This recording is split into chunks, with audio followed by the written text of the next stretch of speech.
Imagine a world where silence no longer suffocates, where the shadows of mental health stigma are chased away by the light of understanding. This is our mission, to break the chains of ignorance, to shatter the silence that holds us captive. We stand together, united in a cause greater than ourselves, to give a voice to the voiceless and strength to the weary, because every struggle, every battle with mental health deserves to be seen. Join us as we rise, as we challenge, as we transform. Together, we will end the stigma around mental health. Together, we will change the world. One voice, one story, one person at a time. Welcome back to another episode of the Who We Are podcast, a mental health podcast by yours truly, Zach Molot. And today I have here with me Trevor Rathbun. How's it going? Doing well. How are you? Good. I know this feels kind of weird to be doing this in the setup because we are friends, so we don't like talk like this. We don't Not super formal. right. It's not Yeah. super formal. We don't typically have laptops or phones in front of us saying, okay, what are we going to say now? All right. But we do want to have this in front of us today because it's extremely important. The title of today's episode is called Set Free: Addiction, Mental Health, and the Power of Jesus. Trevor's going to talk to us about his addiction, kind of what led to it, his history with that, his overcoming of the addiction, and his redemption by the one and only Jesus. And that's going to be the best part of this entire testimony here, or this episode. So I appreciate you taking the time. Yes, sir.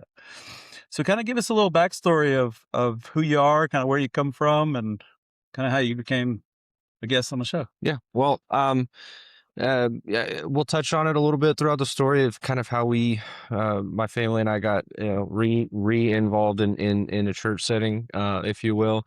But getting back involved in church is what led me to, well, not just me, but me and my wife, to better our marriage. And through that, going through the Re-Engage program, which is where I heard y'all's testimony for the first time.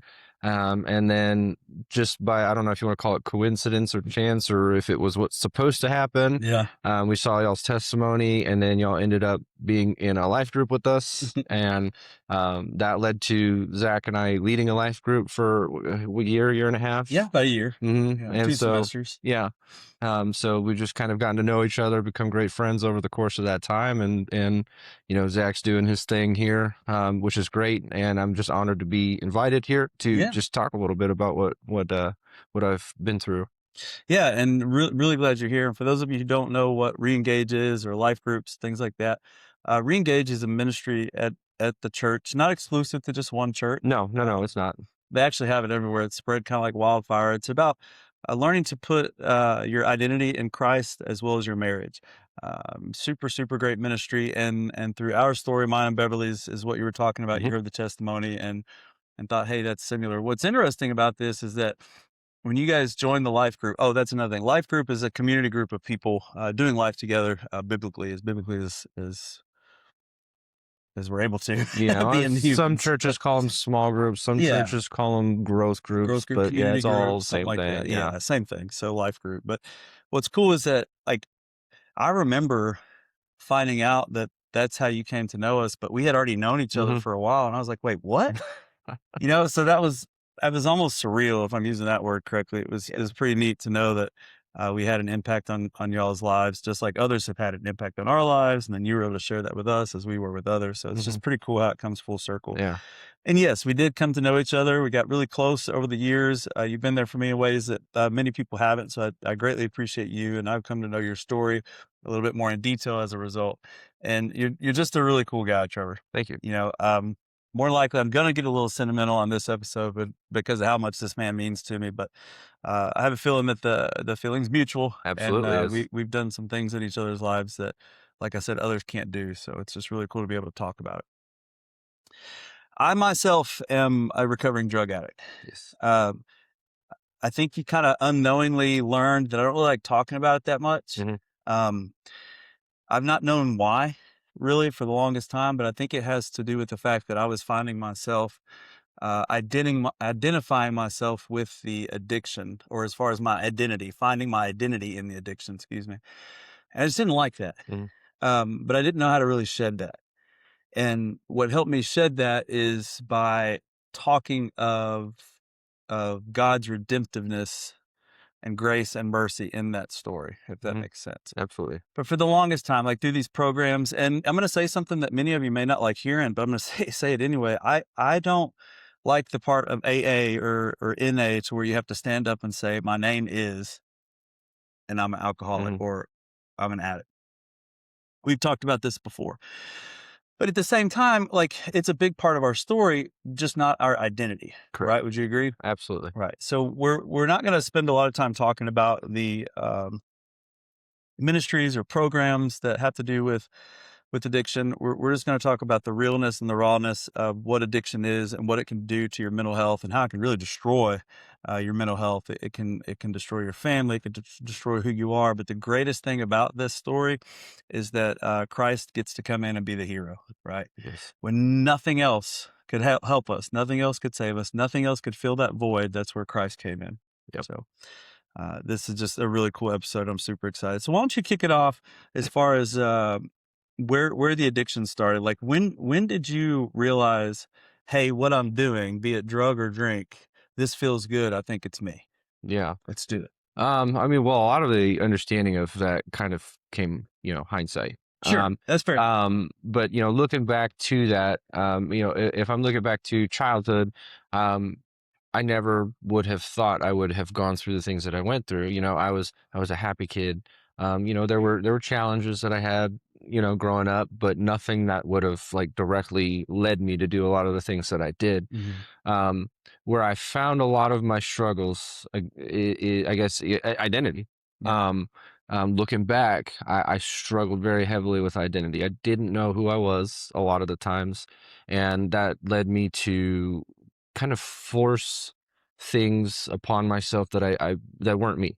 Mhm. So I wanted to fit in. I wanted to be liked. I wanted to be looked at as like a cool guy. Mhm. So middle school, high school, even into college, sometimes even into when I was in the military, there were things that I did that were not of my character Mhm. that I would do. I would change things about myself to make the appearance of myself be what I thought others would want. Yeah. Oh yeah. You I know, get that.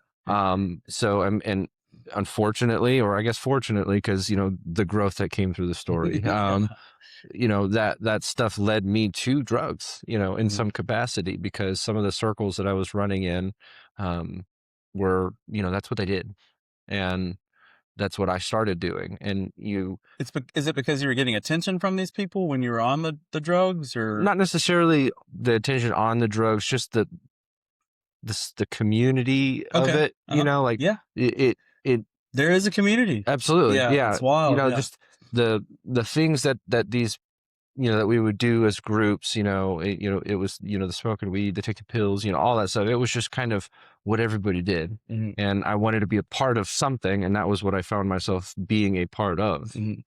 in different, in different avenues all throughout the way. I get that. I get that. So when did you find that it was a full-fledged addiction? Like talk to me about really what led up to it, because I know you spent some time in the military. Mhm. And how much did the military influence your drug use, or how much did it influence your sobriety? I don't know necessarily that it influenced the drug use, maybe influenced sobriety, just for the simple fact that I had structure. Mm. So if we look, we back up just a bit again, high school was kind of where everything started.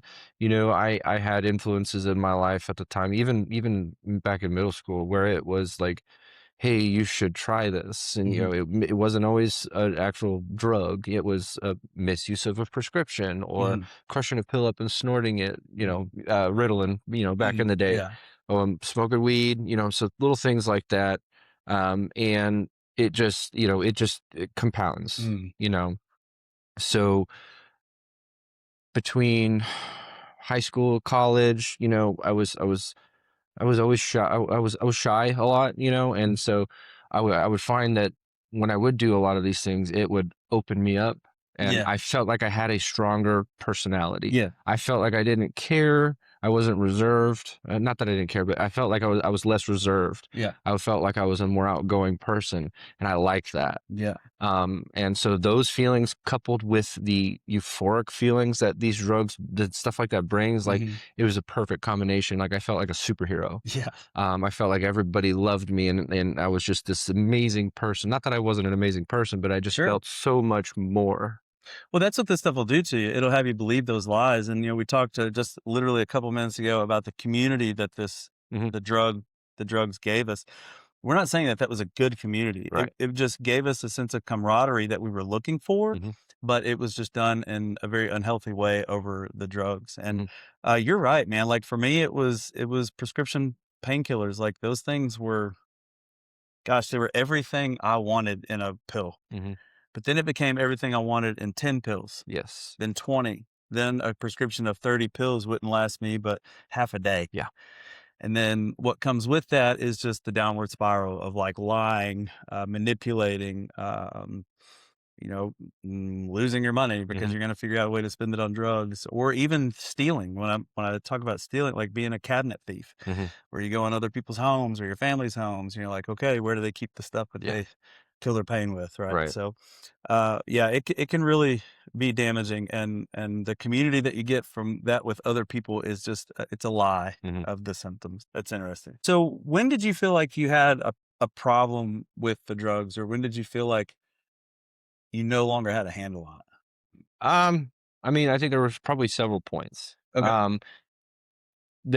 So well, for the longest time, I didn't really have a drug of choice, if you will. It was a lot of the time, it was just based on, where I was at that point in time. After high school and college, my primary go-to was, ecstasy. That was what we Oh, were all doing at that time. yeah.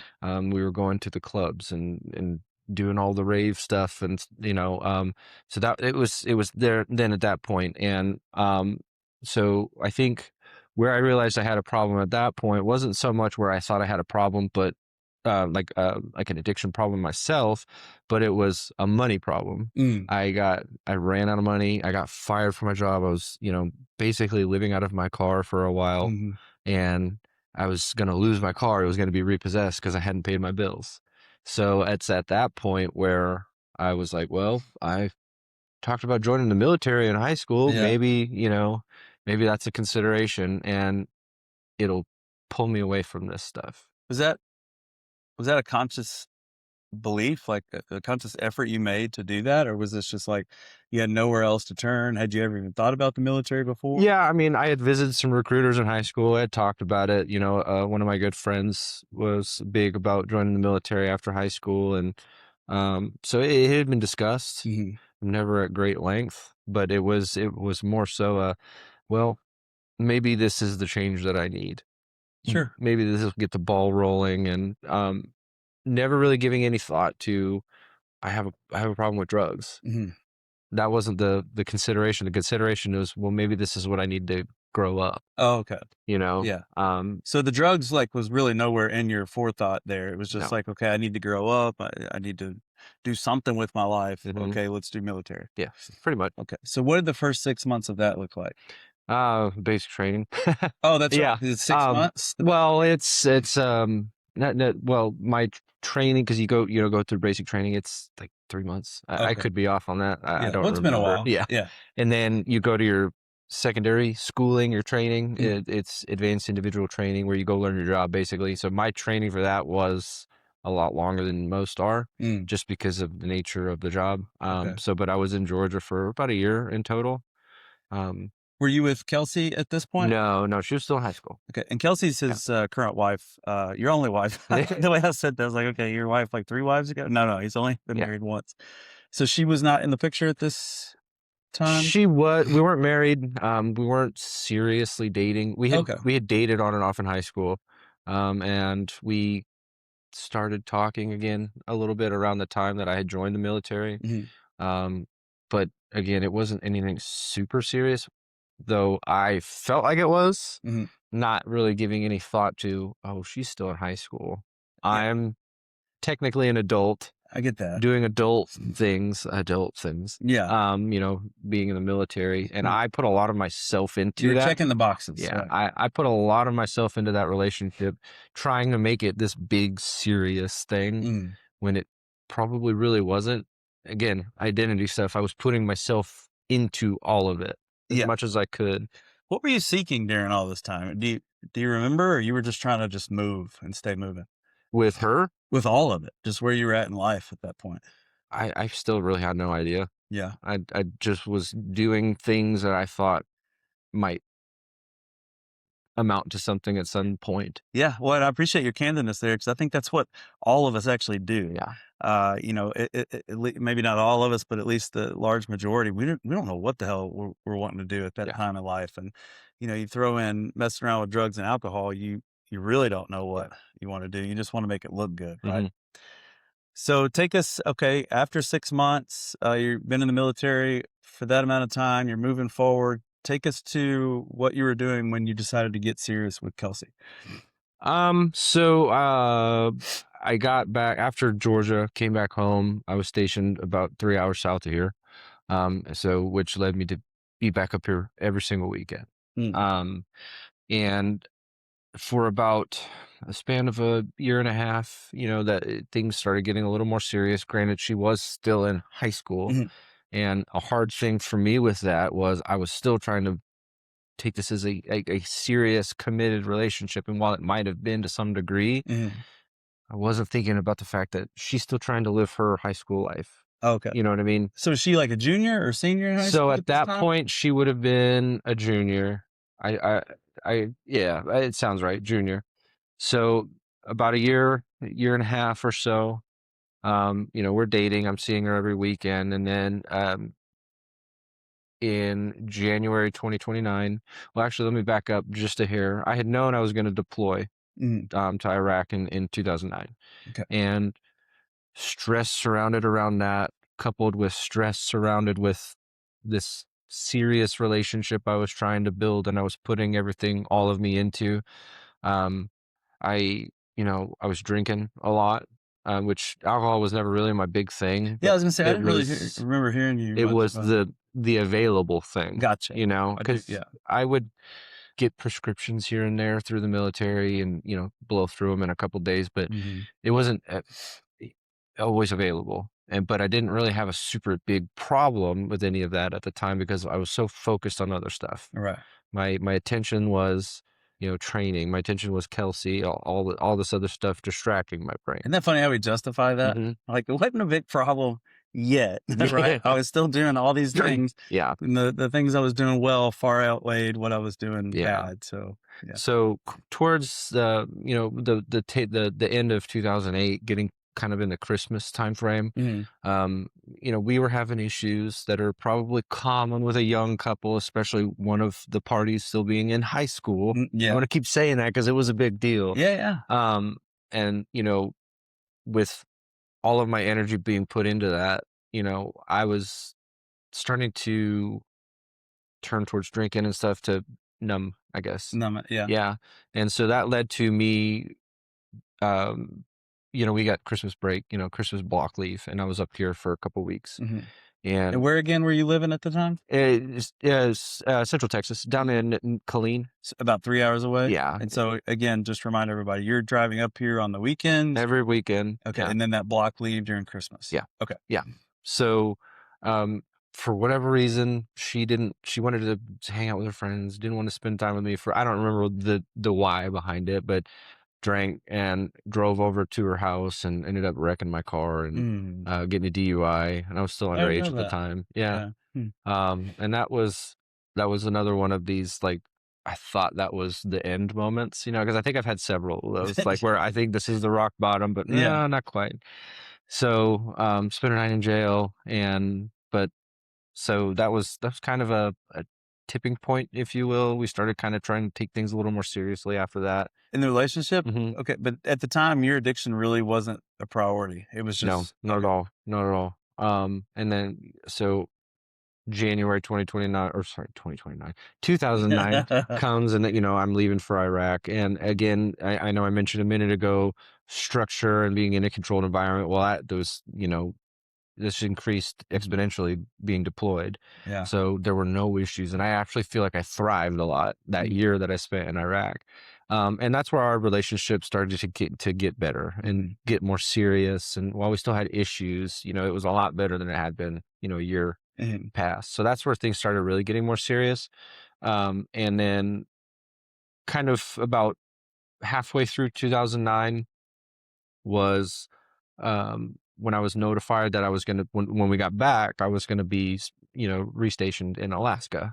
So just, I don't know if you want to, ironic is the right word, but around that same time, her mom was going to be moving to Michigan around the same time. Like that's when she found out her mom was going to be moving to Michigan.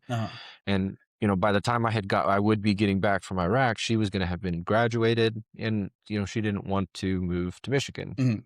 So we started talking about getting married because really that's the only way you can come with me. Yeah. Is if we get married. And this is kind of a common thing, right? In the military, as far as, So you looked at that as kind of a way forward. Yep. Not a way out of anything. Yep. A way forward. Okay. So the only way forward. The only way forward.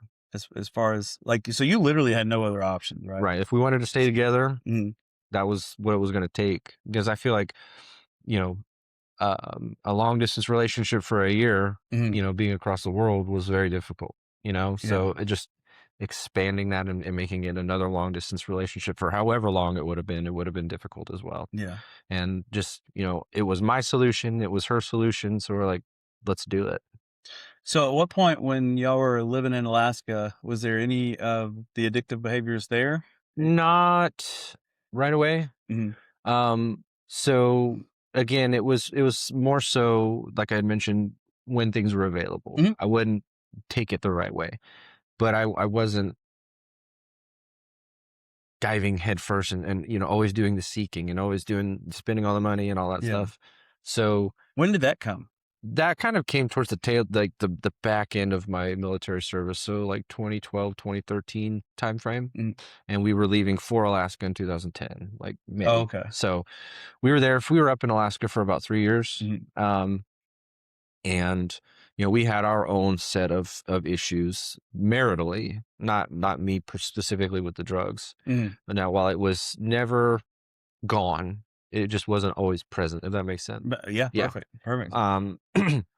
So it was just another one of those situations where I found myself with, somebody saying, hey, do you want to try this? And it was something I would never do. Looking back at me as a kid, I would never do this. I would never do that. I would never stick a needle in my arm, kind of a thing. But then it was like hey, what about this? And I was finding myself, kind of having issues maritally and being unhappy or whatever came with that. And I was struggling in my, if you want to call it a career, there was just things going on there too. So identity was coming back into play and I wasn't sure who I was. I wasn't sure what I was supposed to do.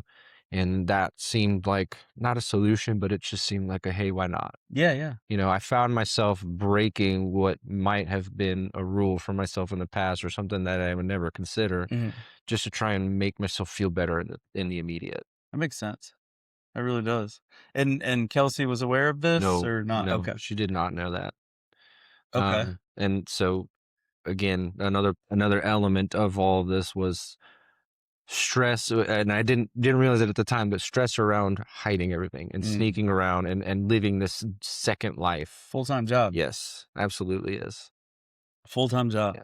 So how was your relationship with Christ at this point? Really not a factor at all, as I imagine. Yeah. Growing up, I was raised in the church, granted, in and out of church at various points throughout my life.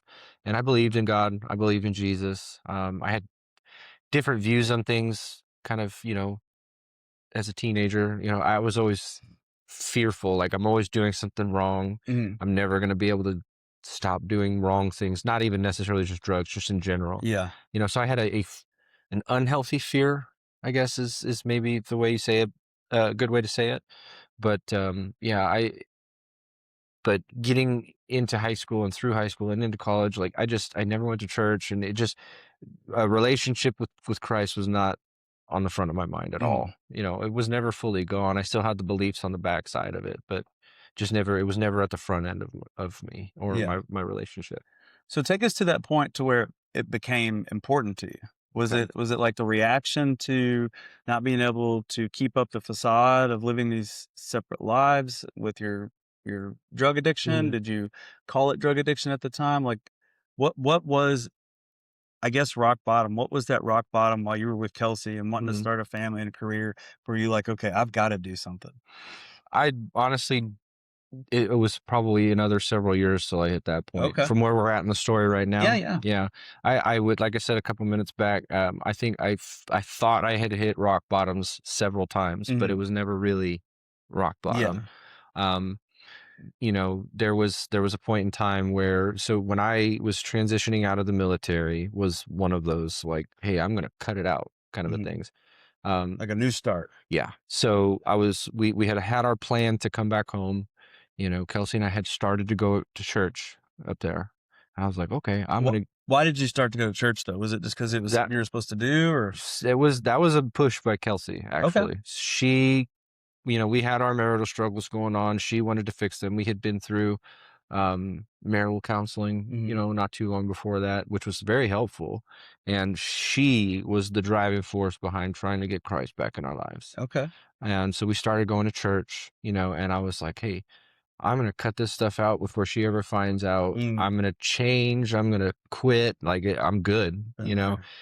And then my thought around that was also like, oh, we're moving back home. I'm getting away from all this stuff. I Mhm. won't have access to it anymore. I'm golden. Yeah. So we moved back, and, immediately, transition stress starts to hit. Yeah. No, we're moving back all the way across the country with our daughter. She was 3 at the time, Mhm. and we're living with my dad for a while, which had its own set of challenges. I'm starting a new job, which had its own set of Mhm. challenges, and then at some point, that job only lasted probably 3 months, and I Yeah. got let go. And so I was like, all right, well, time to get back in school. Mhm. Well, what is college associated with a lot of the time? Yeah. Hard. People that know where to get stuff that you Yeah. probably want, which is kind of where everything started to pick back up. Okay. And it started small. It started with pills, and then the pills get hard to get, and then you transition to this, and then to this and this, and then ultimately led me back to the strong stuff again. Mhm. What was that strong stuff? Primarily heroin. Is that hard to Was speak about? no, Okay. no, not for me. It used to be, Yeah. but it's not an issue for me at all anymore. Good. Um, and then so there was.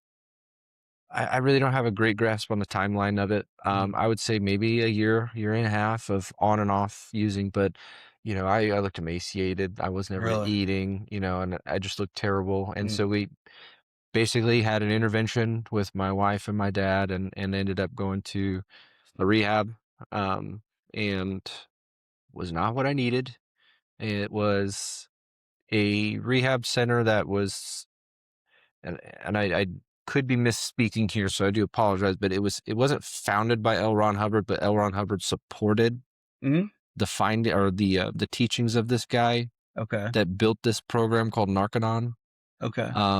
But it so he ended up, L. Ron Hubbard backed it with, Scientology backed it.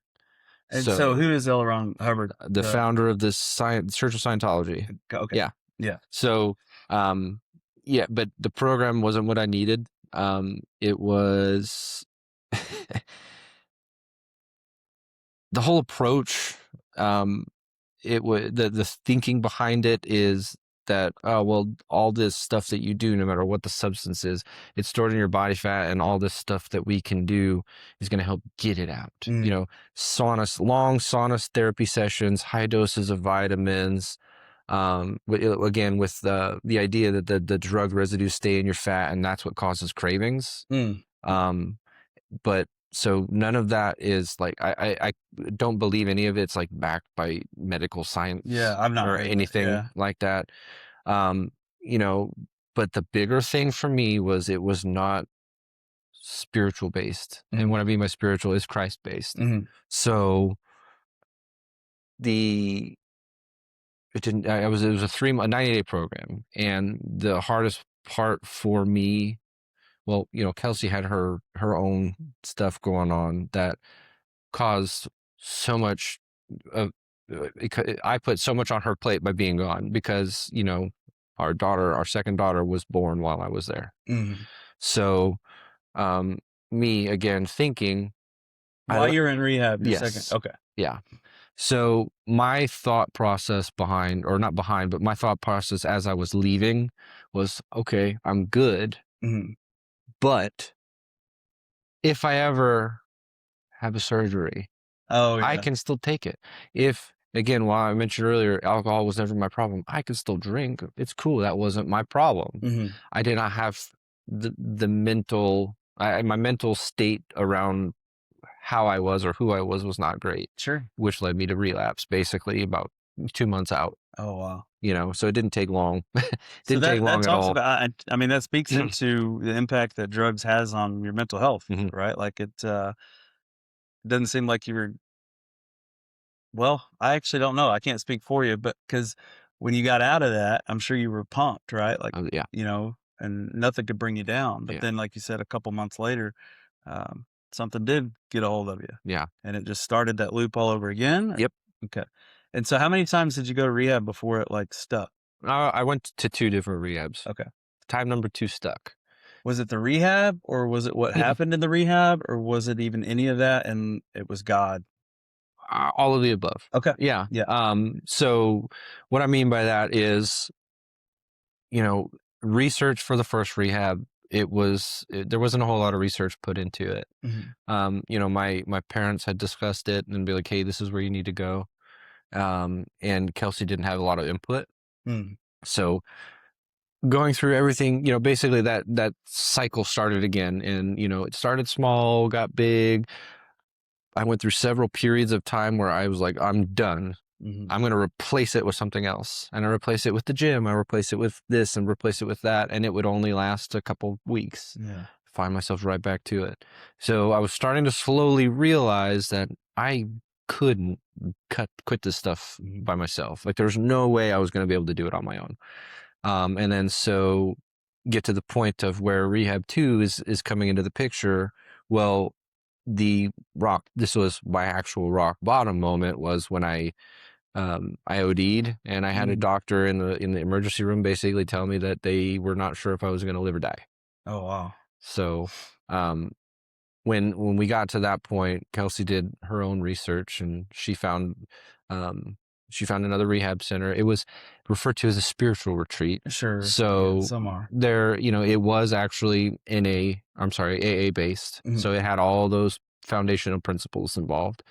So while it wasn't God related, they use lots of terms like, your creator, who is your creator? You need to define your higher power kind of a thing. Yeah. So most of the guys there were believers, so which I think was helpful. Yeah. But having even though I found myself not in agreement down the road with some of the things and this is just a personal thing, that structure was beneficial for the simple fact that they were pointing us to something greater than ourselves. That's what I was getting ready to ask. Was it pointing back to Christ? Or was it just for me? It was. For you, I mean, specifically for me, it was. I understand. Like they were trying to cover like all-encompassing religions, I'm sure, when they were talking about your higher power. Not necessarily. They just looked at it from like they were basically saying some greater things than us exist. Mm-hmm. But that can be whatever you want it to be. It could be this chair over here. That could be your higher power. Oh, you need to put gotcha. your trust in your chair higher power over here. And that was just like an example to explain it. Yeah. But yeah, but that structure in and of itself was what I needed. Mm-hmm. So the first night, and this was where I had my God moment. Yeah. Talk about that. Yeah. Growing up, I had always heard about the difference praying on your knees can make. Mm-hmm. Never had tried it, but I thought, well, I'm here again. I can't do it on my own. Why not? Mm-hmm. So the first night I got on my knees, prayed, and basically said, I obviously, Lord, I can't do this on my own. I need help. Mm-hmm. And people talk a lot. I mean, I've heard stories about people talking about hearing the voice of God, and I think that can mean something different from person to person based on experience. So for me, I feel like I did hear something, but it wasn't an audible. Mhm. I felt it, like Yep. You heard heard a it through, yep. feeling. Yeah, through the feeling. Yeah, Mhm. and it was, I've got you, Yeah. and that was the moment where things clicked Mhm. for me. So, yeah, everything shifted, and it wasn't instant, and it wasn't perfect instantly, but I could tell that something was going to be different this time, Mhm. and then a lot of that was going to be work on my part, Mhm. obviously, but as long as I was trying to develop this connection and rebuild a relationship, north and south, that Mhm. things would start to get better. And that's, ultimately what put me on the path to where I am today. So that became your priority. It Mhm, wasn't even at that point, it wasn't about Kelsey, the kids, your job, anything. It was mhm. about you and Christ, Yeah. right? Okay. And that's what I want to unpack too. Like, because you've told us exactly what I wanted you to do. So thank you for that. You kind of led us up to this point to where Christ has intervened. You had your God moment, like you said, and Mhm. it does look different for everybody, and that's what's so incredibly special about everybody's God moment is that it does look different for Yeah. everybody. It can be similar, but it's still always different because you yourself are different, right? Mhm. So fast forward now. So you've got your relationship with God. I'm sure that you feel your relationship with him is getting closer and closer by the day Mhm. because you're making it about pursuing him and not the drugs and not even Mhm. your family or anything. You're just pursuing Christ. So what did that look like for you to be on fire for the Lord? Or were you not on fire? You were just like on par, like, okay, now I feel healthy. Yeah. So what did that look like? I still think, well, I still think I'm chasing that on fire every day. I'm looking to chase that on Uh-huh. fire every day. But back at that point, I think on par was probably the better Okay. the better explanation of it, because while I got out and I was sober and wasn't using drugs anymore, I wasn't always seeking to develop that relationship, and it Mhm. wasn't like I was done with it at all. It was just a lot of it. I wasn't sure how to do it. I wasn't sure what to do next. So while I was better and our marriage was better by default, just because I wasn't using drugs anymore, I wasn't doing the sneaking around, the Mhm. lying, and all that stuff. So by default, things were better, but we still had a lot of work to do. Yeah. Um, which is where church came back into play. Mhm. So we had gone to church on and off for years. And, we were the people that would come in for service and immediately leave without Yeah. even looking anybody in the eyes. Mhm. So that was what was comfortable. Mhm. That was what felt safe. And that was it felt safe because we weren't having to engage with anybody. We weren't having to risk people finding out, Yeah. You didn't which have is to, what we were terrified of. yeah, Like, you didn't have ooh, to be vulnerable. I'm in church. People can't know what I used to do, Yeah. kind of a thing. But when we started going more regularly, we started going instead of every, once a month, we would go every other week. And then it got to, 2 weeks a month and then 3, 4, and then on and on and on. So when we started building that consistency, we found, it was Kelsey that pushed for re-engage. Mhm. And that was, ultimate game changing moment there. Yeah. Because I'll not only just for what the program itself was, but if she had asked me to go through that 2 months, 3 months, 4 months before, Mhm. I would have been like, heck no, there's no way I'm gonna do that. But I Mhm. was like, okay, let's do it. Yeah. And we dove in, and we, for whatever reason that I cannot explain, I'm not a big talker. And if you ask anybody that was in that group with us throughout the course of that program, they would have basically told you I would never shut up. I was talking Oh, so wow. much, Yeah. it just felt comfortable. And like for me to have that, once they established that security of like, this stuff doesn't leave the group. Mhm. And once I accepted that, it was just like the floodgates open. And because I found I had never talked about any of my stuff, outside of a handful of people. Mhm. And some of those people being involved in the program at the second rehab, like Yeah. that was where I did a lot of my talking, because I was terrified of being judged, because I was judged a lot by people.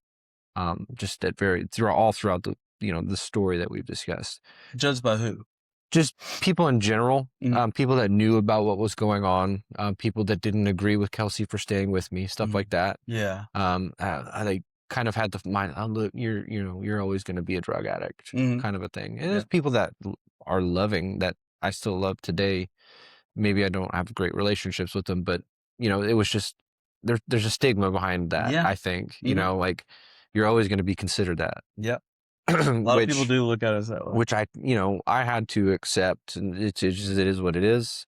And well, not me, but I find my identity somewhere else, Mhm. so I had to be okay with that. And I for whatever reason, once I started talking in that group, I was okay with it, Mhm. and it was like the biggest weight off of my shoulders that I think I've ever felt in my life, Yeah. to start talking about that openly and freely. Why do you think that was? It's just my nature by default is to store stuff Mhm. deep inside and never talk about it. And I think that I had, I don't remember how many years ago it was. It was probably 5 years ago. I Mhm. could be off. So I'm about to be 38. Mhm. So that's like what, 32, 33 years of built up just crap, Yeah. and it just, you know, So let's backtrack to growing up. Were sure. you free to talk about things, or were you kind of taught and maybe not on purpose by your parents, like it could have been just how they were raised, but were you safe to talk about your feelings? Did you talk about your feelings growing up? Did you know how to when you became adult? I was safe to, Mhm.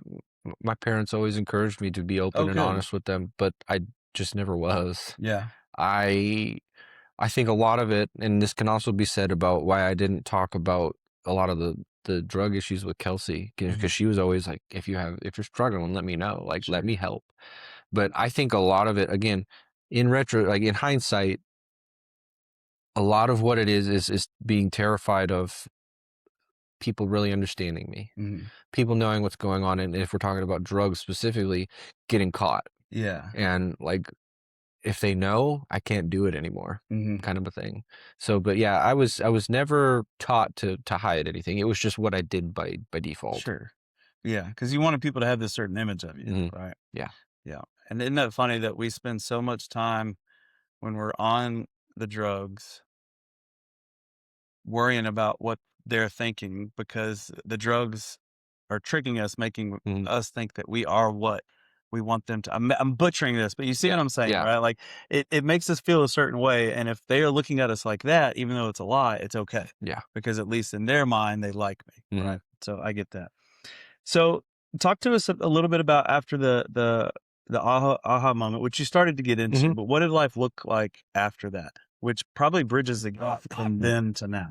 Yeah, absolutely. Well, again, the catalyst for change being re-engaged, right? So I was better in a sense of not being or not using drugs anymore. Mhm. But we still had our own stuff going on a lot. We still didn't really have a great grasp on how to have a godly and loving marriage. Mhm. And a big point of contention for us, because when I first got out, I was still heavily involved in going to AA and NA, Mhm. once, twice, 3 times a week. So one, two, 3 times a week, I'm having that put in my mind. Hi, I'm Trevor. I'm an addict, Mhm. right? And I bought in, like I fully bought into it. And, Mhm. that caused contention between Kelsey and I for quite a bit, because her mindset was Jesus is the ultimate redeemer. Yeah. He removes that label from you. Yeah. He gives you this new name, this new identity. Mhm. And while I said I believed it, I was like, yeah, I believe it, but Mhm. I need to be saying these things about myself in order to stay sober. Mhm. Mhm. And it took a while to shed that label, but I guess a secondary aha moment was, for whatever reason, I don't remember specifically when it happened, but I stopped agreeing with it. Yeah. And I was Agreeing like, with what? that I'm always going to be an addict, Right. I just wanted, yeah, people to hear that. Yeah, absolutely. So, and it's an interesting place to be, because I absolutely believe that AA and NA are great. It's Mhm. a great place for people to be, and Yeah. people need that. Mhm. I It agree. it's just a personal thing for me that I don't agree with that label Same. coming from the Jesus side of things, Mhm. because they clash. You can't believe in Jesus and believe that he is the ultimate redeemer and also believe that he cannot remove addict from your name, Yeah. addict from your identity. Hmm. So he gives you a new identity that goes away. Yeah. Now, that doesn't mean safeguards are not needed. Safeguards or guardrails, being aware of what might pull you back down, like Mhm. that absolutely needs to remain in Sure. place, because while the label's gone, while the identity is changed, if you don't pay attention to these things, you will find yourself right back in that hole. Hmm. Yeah, and there's nothing wrong with having safeguards. Mhm, People have safeguards in their life, whether they think so or not. mhm. I think when we're battling with addiction, I think they're just more pronounced in our lives because we know that we have to have those. If Yeah, not, we know what that's going to look like. So, yeah. kind of like the surgery stuff you were talking, the Mhm. example you gave. Like, yes, at some point in time, like we may need uh, pain pills, but like for us and for Beverly and I, like we lock those up. Yeah. And then she will only give them to me if she can actually vouch for the fact that I'm in pain. In other words, I Mhm. can't trick her into saying like I'm in pain, I need a pill. Like she knows me Yeah. better than that, right? She knows when I'm seeking something I shouldn't. So that's a safeguard. Some other safeguards, of course, are just people we hang out with.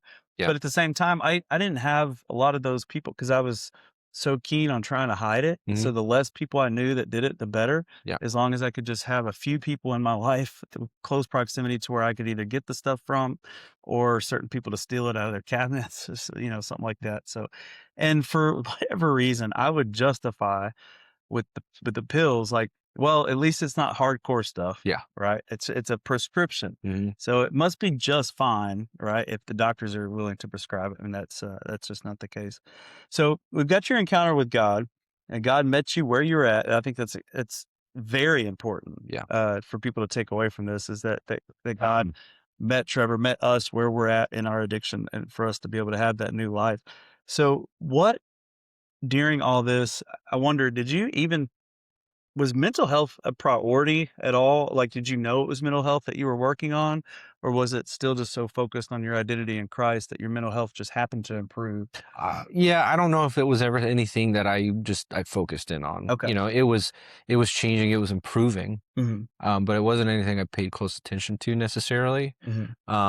But looking back, I can see that as my relationship with Christ grew and bettered, my mental health, Yeah. my marriage was improving, my relationship with my kids was improving, and then just I guess by default, my mental health was improving because of Mhm. it all too.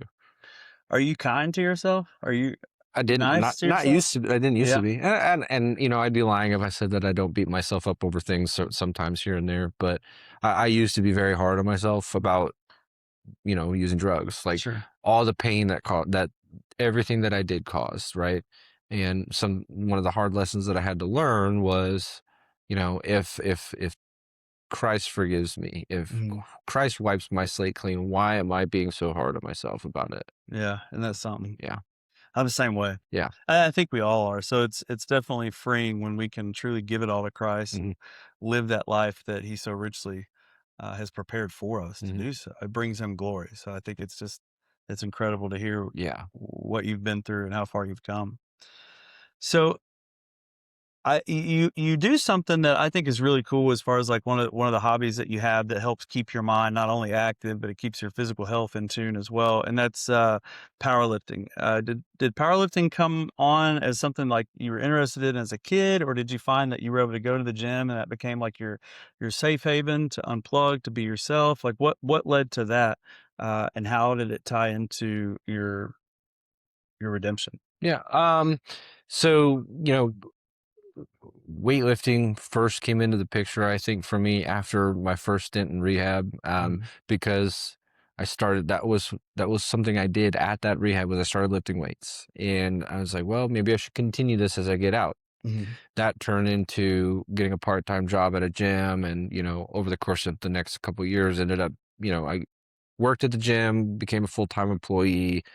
I got promoted to assistant manager, got promoted to general manager, and I worked there for, several years. Mhm. And that's kind of when weightlifting became a big part of things. And now I had a good close friend of mine that has been into powerlifting for a long time. And I had wanted, I'd shown interest. It was interesting to me, but I never really fully gotten into it. Mhm. But over the last Well, actually, the first time that I was really kind of into it was pre-COVID, like I think I had a powerlifting meet, and a couple months later was when everything shut down. So that was where it started, and then I got back into it, a few years after that, and Okay. dabble a little bit. I enjoy just the challenge it brings, Yeah. and I just generally I like to lift weights. Hmm. But I find that it quiets a lot of the noise in my head, whether There you that's go. drug related or not.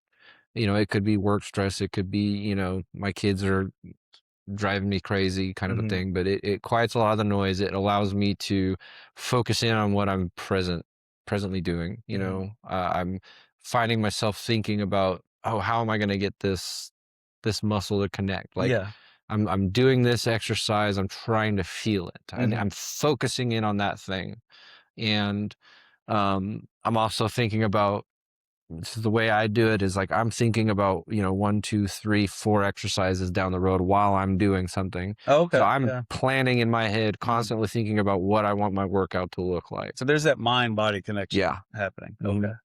It takes me out of whatever nonsense I may have going on in my Yeah. head at the time. And so it's just ultimate stress relief. Do you find it difficult to share your story?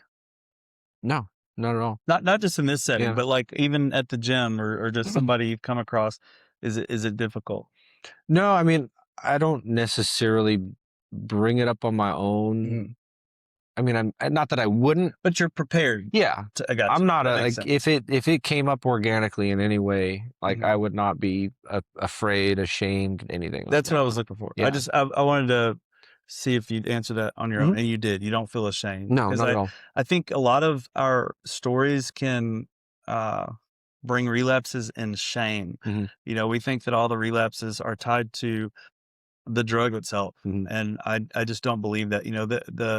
The drug addiction is a symptom of something deeper, and I think for me, like once I start to feel the shame, I start looking for the thing that's going to shut that shame up. Mhm. And here comes, the con of how, oh, I'm hurting, my Mhm. back hurts.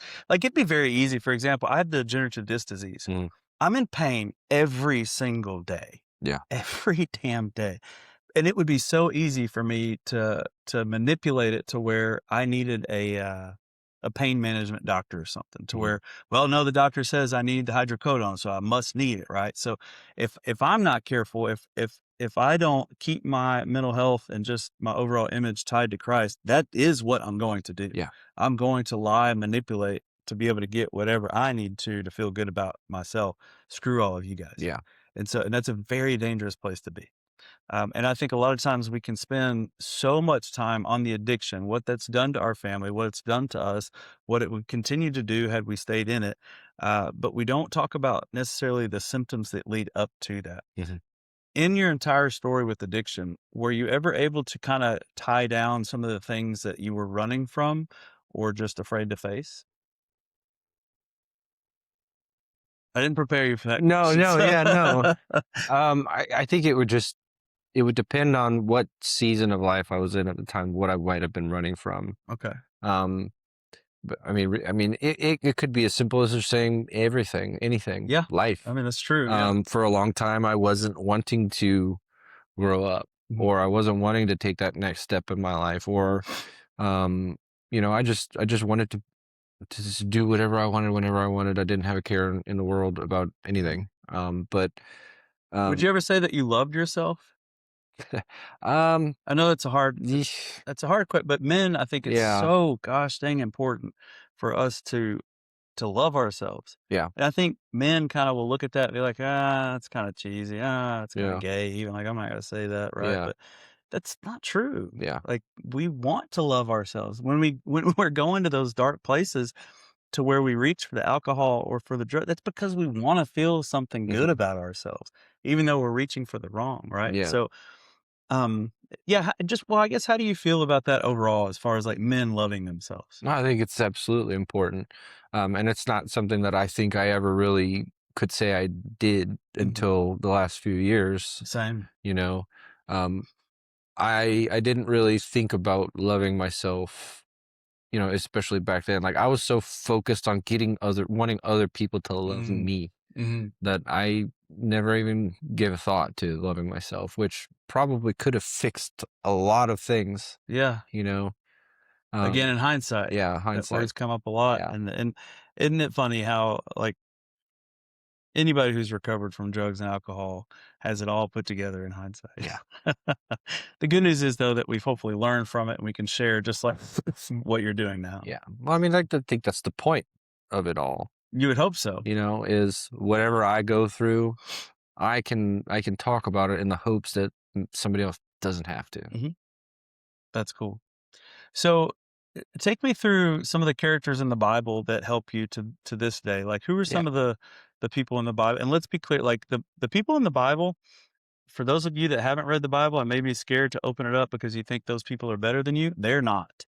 Like, the Bible is so riddled with people who are murderers, thieves, people who don't like themselves. I mean, people who are depressed, who are anxious, and God uses all of those people in a life changing, like world changing way, right? yeah. Who is that for you? So I did some thinking on this one because it's never something I had really ever thought about, Mhm. and I think there's a lot of answers that could fit, but the one that stuck out to me the most was probably Samson. Okay, Samson, that's So a new one. yeah, Yeah. so Samson, super strong dude, but he had one thing he couldn't quit. That one thing was Delilah, Hmm. and that one thing for me was drugs. So he wasn't weak, he was strong, but he was chosen, Hmm. and he just had that one thing pulling him away from who he really was. So I feel like that's exactly what addiction did to me, Mm. you know. And it took a long time to get from A to B, and it had several twists and turns along the way. Um, but addiction convinced me that I had control over it. Mhm. Addiction convinced me that being on these drugs was who I needed to be, and that I could manage it. And Kind of like Samson did with his hair, right? yeah, Because he found his power in his yeah, hair, and you found your power. Sounds like in the addiction hmm at the time. yeah. And then so like Samson with Delilah, I didn't realize that I wasn't gaining strength through this stuff. I was losing Oh. and addiction slowly cuts my hair, Hmm. right? Or slowly cuts your hair, taking your power away from you until, you know, you don't realize it throughout the process, but next thing you know, you're completely weak. Mm. You have no strength whatsoever. But the hope in the story there is that, again, hitting that rock bottom wasn't the end for him. He ended up getting his strength back. Hmm. And that was what recovery looked like for me. Yeah, that's really cool. I'm glad you shared that. I had not had anybody talk to me about Samson yet. So Yeah. I mean, you got the easy really ones neat. like David. I've got similarities with that story too, Well, that's what's but great about yeah, David. I mean, anybody yeah, can identify with David, right. and we'll definitely get into some of that with this series. But so, what does your story teach you about how God sees people in broken places? I mean, he doesn't see him any differently than he sees somebody in a perfect place. Yeah. He still sees that relationship as a relationship. He Hmm. still sees that as a person that he is madly in love with. Hmm. And, circumstances aren't, the circumstances don't change anything with that, Yeah, which is cool. but you didn't always believe that. No. Yeah. Again, hindsight. Yeah. I always thought that I had to do Hmm. to make that relationship better. I had to be a better person. I had to do better things. I didn't always think of it as no matter what I do, that relationship will be there as long as I want it. Well, I mean, it's going to be there either way, but, Yeah. you know, I could see that if I would put the effort into see it. So putting the effort in. So that's interesting. So I think when there's something that we're trying to overcome as Christians, I think it makes it easy for us to draw close to the Lord, Mhm. right? And some may make it, like, for me, I can sometimes feel like, well, God's so sick of me doing this, he's distancing himself. Yeah. Right. So for me, the answer to what is your story or my story teach me about how God sees people in broken places, I think it just it depends on where I'm at mentally. right? But I like to think the healthy view is exactly what you said. Mm. God views us as his children. He doesn't look at us as broken, right? He looks at us as his. He looks at us as being intricately woven in our mother's womb for the purpose of his glory. Like we all have something to offer, Mhm. and we all have something that he put inside of us that does need to be revealed. And unfortunately, it has taken addiction in our stories to Mhm. have that revealed. So hindsight again, we can be grateful. We can find we can be grateful in our redemptive stories, but that doesn't mean that we're glad that we did that to where we hurt other people, right? Yeah. So sometimes we can get caught in that, yeah, but it caused so many people, heartache or trouble. That's where forgiveness comes in. You said Mhm. it earlier, like you've got to be able to forgive yourself too. Yeah. So forgiveness, grace, mercy, all of that's tied into anyone's redemptive story when it comes to addiction. And that is just in and throughout all of what you're saying in this story. So, what would you say to someone stuck in addiction right now? Try not to hide. Try not to hide it. There's a way out. Mhm, Um, Whether you feel like you want it now or not, there are people that care about you. mhm, There are people that want to help, and all it takes is a modicum of vulnerability, which is mhm, hard. But once you allow yourself to be vulnerable and see what it can bring, mhm. I think it's just going to make a world of difference. It can. Yeah, you're right. What's one step that they could take like today? Say somebody who's listening to this episode and they're hyped up. What do you think that they should do as soon as they hit stop on Yeah. the episode? Find somebody you trust and tell them what you're struggling with. I mean, Mhm. it's as simple as that. You Just know? make the call. Yeah. Just boom. Finish listening to this. Find somebody to talk to if Yeah. that's something that they want to do. Yeah. Yeah. How important do you think community has played a role in your recovery? No, it's extremely important, not just for me, but for my wife and for our family as well. Mhm, Um, it Having that community has forced us to, I mean, and even not just the community aspect, but in general, like forcing ourselves to do things that are historically uncomfortable mhm, have been where we found the most growth. And that is especially true in the community setting because you have other people to help hold you accountable. mhm. You have other people to help push you to do these uncomfortable things to help grow. Yeah, that's true. You don't have that without community. Correct. That's good. That's really good. One word to describe your old life. Did. Man, yeah. That was quick. Yeah. Yeah. That was an easy one. That is an easy, yeah, because there's Yeah. death in addiction. Like it's riddled with death. Death in our relationships, death Mhm. in who we are, death of our mind, our hearts. Well, we could end the podcast on that. I mean, that's exactly what the old life was. One word to describe your life now. Um, Present, Okay. because there was a lot of time where, again, looking back at everything, that I might have been physically present through a lot of things, but Mhm. mentally I wasn't. Okay. Emotionally I wasn't. Even to the point where, when I did start getting sober, I was even finding appreciation in being able to deal with, a tantrum Mhm. from one of my kids. Like, I can experience this frustration again, whereas like typically I wouldn't. Mhm. I would be, high and all that would be going on and it was just over my head. And so even to feel sad, to feel mad, to feel frustrated, to feel happy, to feel those things again was just amazing. Mhm. So, being able to carry that up to now, like I'm not all the time present, but I'm present, Yeah, it's a focus. It's Yeah. a goal of yours to be present, Yeah. right? What do you think that does for your children, being present, I mean, compared to what it could have done had you not gotten clean? yeah, I mean, it helps affirm that relationship that I'm trying to build with them, and not just a relationship I'm trying to build with them. It's also they see the relationship I'm trying to build in Christ, Mhm. and the hope is that they're going to keep, doing the same thing on their own. Mhm. Yeah. And, do you think that they're paying attention? I know the answer to this, but I want you to unpack this a little bit. Do you think that they pay attention to how you treat their mom, especially hold on, I may be jumping all over the place Hmm. on this one, but I'm gonna ask it anyway. So, there was probably only 2 of your girls that really experienced some of your Mhm. addictive behaviors, right? Okay. So, do you think that they are learning something about themselves and how they should be as a goal for like their future as a wife to their future husbands, right? Do you think that they look at your mom and they see not your mom, their mom, Mhm. and they see somebody who is treated well by their dad, somebody who is built up, and somebody that their dad loves?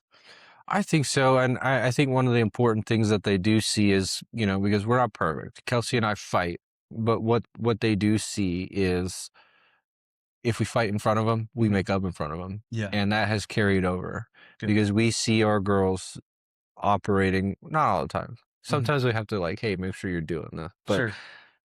we see them operating on their own a lot of the time in a manner that we try to show, Mhm. which is I'm sorry, will you please forgive me? I'm Yeah. sorry for X. And this is to their sisters, it's whatever. They are asking for forgiveness.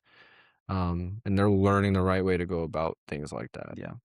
One thing for us, and I would not have ever dreamed of even thinking like this had I still been, taking drugs, but I tried to emulate the type of husband that I want my boys to be to their Mhm. future wives, right? And so I guess that's a better way to ask the question.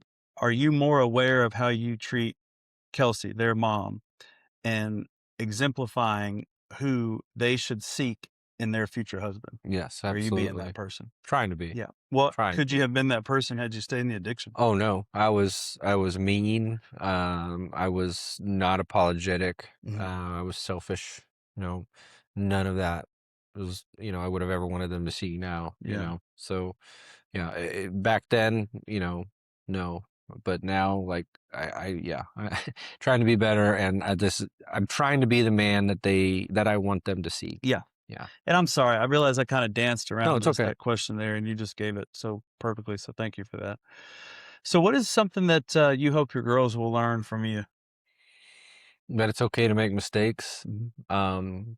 That it's it doesn't a mistake doesn't change who you are if you don't let it. If you have a if you're have a foundational relationship with Christ, that's where you need to be putting your identity in, Mhm. because he will always find forgiveness there. Mhm. And it's just that's a really important lesson for me, that it was for me, and it's something that I want to make sure that they carry as well. And that if you do make a mistake, there should be no shame. Should be no shame. Do not feel shameful of anything. Mhm. It makes us human, Mhm. and we don't have to worry about any of these things is Yeah. if we have that relationship with our creator. That's true. Sometimes well, not so all the time. We so easily forget that we're human. And for whatever reason, we put ourselves on this pedestal and set up these expectations that are just so unrealistic of ourselves, which can in turn lead us to doing something stupid, Mhm. right? So I think being able to balance that and navigate our lives the way God sees fit, right? So one thing I wanted to ask then, when you were sharing your story with your oldest, and I hope you don't mind me Not bringing at this all. up, but were you afraid that she would love you less? Well, not love me less, but really one of the bigger fears that I had was with my second daughter, having to tell her that I wasn't there when she was born. Mm, That was the biggest fear that I had.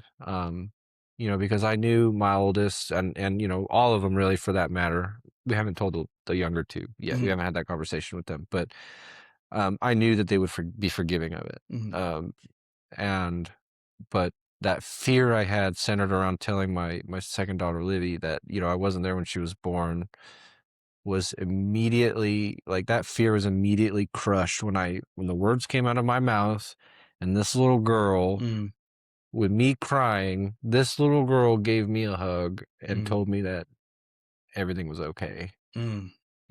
She was the one composed in that moment, giving me a hug, Yeah, rubbing my back. So yeah, it was great. it's the innocence of our children. Yeah.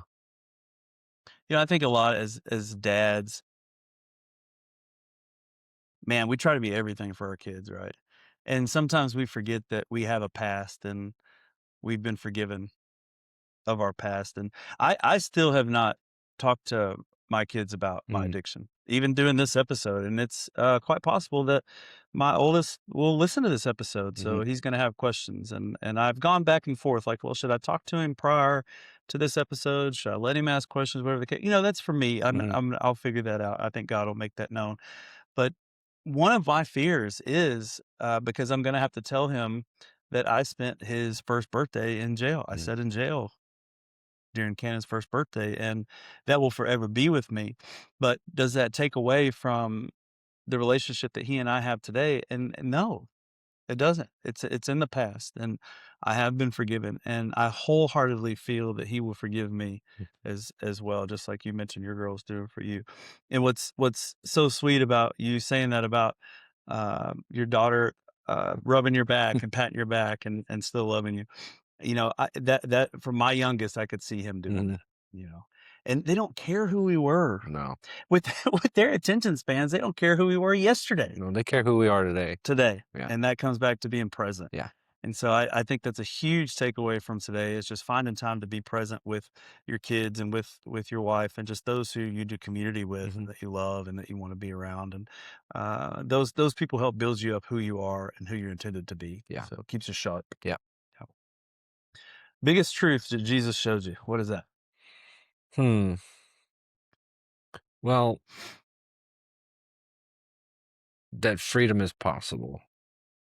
Yeah. With surrender, I guess. That's it powerful. takes that act of obedience to get to where, or it took that act of obedience to get to where I am today or where I wanted to be. I could say, until my face turns blue that I want help getting free of this addiction, but until I take that one small step of obedience and asking for help, like getting on my knees and saying, Lord, help me, like, because there's a lot, if you look back in the Bible, a lot of the times, like if you look at the miracles, right, what typically precedes one of these miracles happening is Jesus has a requirement for somebody to take action on something. Yeah. And it's not a big thing, like the Roman centurion with talking about his slave being healed. What does Jesus say? Go back to him and he will be healed. Yeah. Go back. And so all you have to do is leave and he's going to be fine. So that one little step of obedience will change your life. 100%. Yeah. Gosh, man, that would. I hope people gain something from that too. Just being an obedient, and sometimes that can also be really hard. It's very simple, but it can be really hard not wanting to let go of whatever it is that we're holding on to. That's creating us to not be obedient. Yeah. So that's powerful. What's the biggest lie that addiction told you? That I needed to stay, or not stay, but I needed to keep doing this stuff to feel better. Because feeling better physically or euphorically is the lie, right? Yes. That's the fix. When in reality, the fix is the freedom from getting away from all that stuff. That's true. That's true. Because I had talked to myself about that, me now versus me then, I'd be like, hey, this freedom is going to be more euphoric than anything you're going to take. Hey, shut up. Like, right. You're an idiot. Yeah. Like, you don't know what you're talking about. But it's the freedom to feel everything is a lot more meaningful than whatever Little euphoria could come from any of that stuff. That's true. That's very true. So with freedom being possible, it requires something. It requires surrendering, right? What do people need to surrender if they're looking for freedom? Control. Okay. Yeah. Yeah. I mean, it's easy answer, hard application. Yes, sometimes, Yeah. It's easy to say give up control, but actually doing it is a whole nother thing, but it's that hard step that will bring the big change. What does somebody do today who's wanting to get clean and get help? Well, I think the biggest thing is accept that you can't do it on your own. Like you don't have control over that. You can't fix it on your own. You're going to need the assistance of somebody or something, whether that be a program that works for you, whether that be somebody in your corner that can speak truth into you, or Jesus, letting Jesus carry that burden for you. Yeah. One last question. What would you say to your younger self? quit being an idiot. Yeah. Pretty simple. Right? Well, I think honestly though that was more joking. Well, Sure, it was sure. true, but Yeah. but really just to, because one of the coolest takeaways I have from all of this is that while going through a lot of the stuff sucked in the moment, being on the other side of it, I have an understanding of the why. Mhm. The why was to turn me into the person that I am today, to shape me into the father that I'm learning how to be, to shape me into the husband that I'm trying to be. So, but also to go through all these trials and learn all these lessons so I can be an example to somebody else trying to follow that path and be like, hey, this is what I learned. Yeah. I love it. Yeah. I love it. What are some resources that people can look at or read, or what are some websites that you like to go to? And you don't have to answer this like now. Yeah. We can definitely put these in the show notes, but I don't know, what are a couple things that stand out? Well, I mean, the best resources for me were the Re-Engage program. You know, Okay. some of the stuff that came throughout that, just, you know, because it's focused on marriage, but you know, you can take aspects away from it that aren't marital. Well, Regen is a branch Regen, from that, yep. right? Okay. Yeah, the sister program being Regen, where basically you're learning to focus on everything that's inside if you draw a circle around yourself, you know, you focus on everything that's inside that circle because that's what you can control. You can't control other people. You can't control the things they do, the things they say to you, at you, about you. You can control your reactions to things that happen in your life. And when you do, you're gonna notice a lot of change. You know, how you respond to any circumstance in your life will be very impactful, because if you're composed and you can control the emotions inside of you and respond to people with kindness and grace and respond to situations in that manner, like it's gonna be very impactful. And we can only do that when we're sober minded. Yeah, like the things that you do and the things that you do not do are meaningful. And Very much. yeah, I agree. Well, man, thanks for being here today and sharing absolutely all this with appreciate us. it. Yeah, yeah. Do you have anything that you want to say? I do not. I've done a lot of You did a lot of talking. Yeah. Yeah. Oh, well, that was the goal today, so I do appreciate it. I know that that's not your forte, but Yeah. but you did great, and Thank you. I really appreciate you being here Yes, today. sir. So, if there's anything that you want to take away from this today, there's several things to choose from, but just know that you're not alone. For one, that's one thing that kept radiating through our conversation today, is that there's people, even back in biblical times, that dealt with some hard things, and they had to navigate it and overcome certain situations. While it may not have been drugs and alcohol, it could have been financial troubles or marital trouble, whatever the case. The point is that today's story was redemptive. We heard a story of Trevor being completely controlled by drugs. It was taking his life to a place that he didn't want, but at the same time, he didn't know where he wanted his life to go until he was able to completely let go and surrender to God. So that's where we want to focus the story on today: a story of grace, mercy, and forgiveness, and overall love. And that same love that Jesus showed Trevor and has showed me, it's available for you too. And I say that just with joy and with laughter, because it's so true. Yeah. That it's available to just each and every person. So thanks for helping us drive that home today. Yes, sir. Thank you for having me. Yeah, all right, man.